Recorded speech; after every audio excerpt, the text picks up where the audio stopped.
नमस्कार साथियों, vision IAS academy में आपका स्वागत है। आज हम बात करेंगे कावेरी जल प्रबंधन प्राधिकरण के बारे में। कावेरी जल प्रबंधन प्राधिकरण द्वारा अपनी आगामी बैठक में चर्चा के लिए कर्नाटक सरकार की मेकेदातु संतुलन जलाशय सह पेयजल परियोजना पर विचार किया जाएगा। मंत्रालय की सलाहकार समिति द्वारा विस्तृत परियोजना रिपोर्ट पर विचार किए जाने के लिए कावेरी जल प्रबंधन प्राधिकरण की स्वीकृति एक पूर्वापेक्षा पहली आवश्यकता होगी। मेकेदातु परियोजना के बारे में, यह मेकेदातु में प्रस्तावित एक बहुउद्देशीय जल एवं विद्युत परियोजना है। परियोजना के तहत कर्नाटक के रामनगर जिले में कनकपुरा के पास एक संतुलन जलाशय का निर्माण किया जाना प्रस्तावित है। इस परियोजना का उद्देश्य बेंगलुरु शहर और इसके निकटवर्ती क्षेत्रों के लिए पेयजल समस्याओं को हल करना है। इस परियोजना को राज्य में विद्युत की मांग को पूरा करने के लिए जल विद्युत उत्पन्न करने वाली परियोजना के रूप में भी जाना जाता है।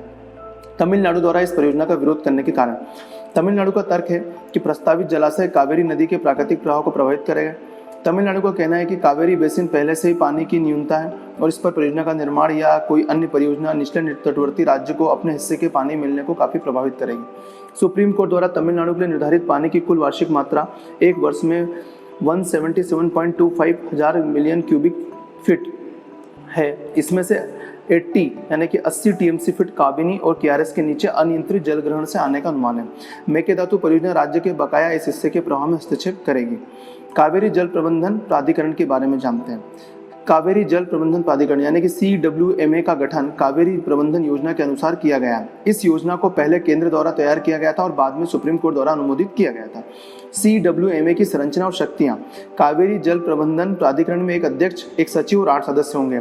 8 सदस्यों में 2 सदस्य पूर्णकालिक होते हैं, जबकि अंशकालिक सदस्य केंद्र सरकार द्वारा नियुक्त किए जाते हैं। 6 सदस्य सभी संबंधित 4 राज्यों द्वारा प्रत्येक से एक अंशकालिक सदस्य के रूप में नियुक्त किए जाते हैं। CWMA के कार्य, कावेरी जल प्रबंधन प्राधिकरण का मुख्य कार्य कावेरी नदी जल के भंडारण, बंटवारा, विनियमन और नियंत्रण के संबंध में सुप्रीम कोर्ट द्वारा जारी आदेश के कार्यान्वयन और अनुपालन को सुनिश्चित करना है। प्राधिकरण राज्यों को जल उपयोग दक्षता में सुधार के लिए उपयुक्त उपाय करने हेतु परामर्श भी प्रदान करता है। ये राज्यों को सूक्ष्म सिंचाई के उपयोग को बढ़ावा देने, फसल पैटर्न में बदलाव, उन्नत कृषि पद्धतियों और कमांड क्षेत्रों के विकास करने हेतु परामर्श देगा।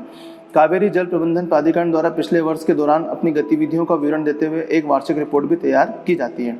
केंद्र सरकार की भूमिका, किसी भी राज्य या केंद्र शासित प्रदेश, तमिलनाडु, केरल, कर्नाटक और पुडुचेरी द्वारा ट्रिब्यूनल के निर्णय या निर्देश को लागू करने में सहयोग नहीं करने की स्थिति में केंद्र सरकार संशोधित निर्णय के कार्यान्वयन में सहायता प्रदान करेगी।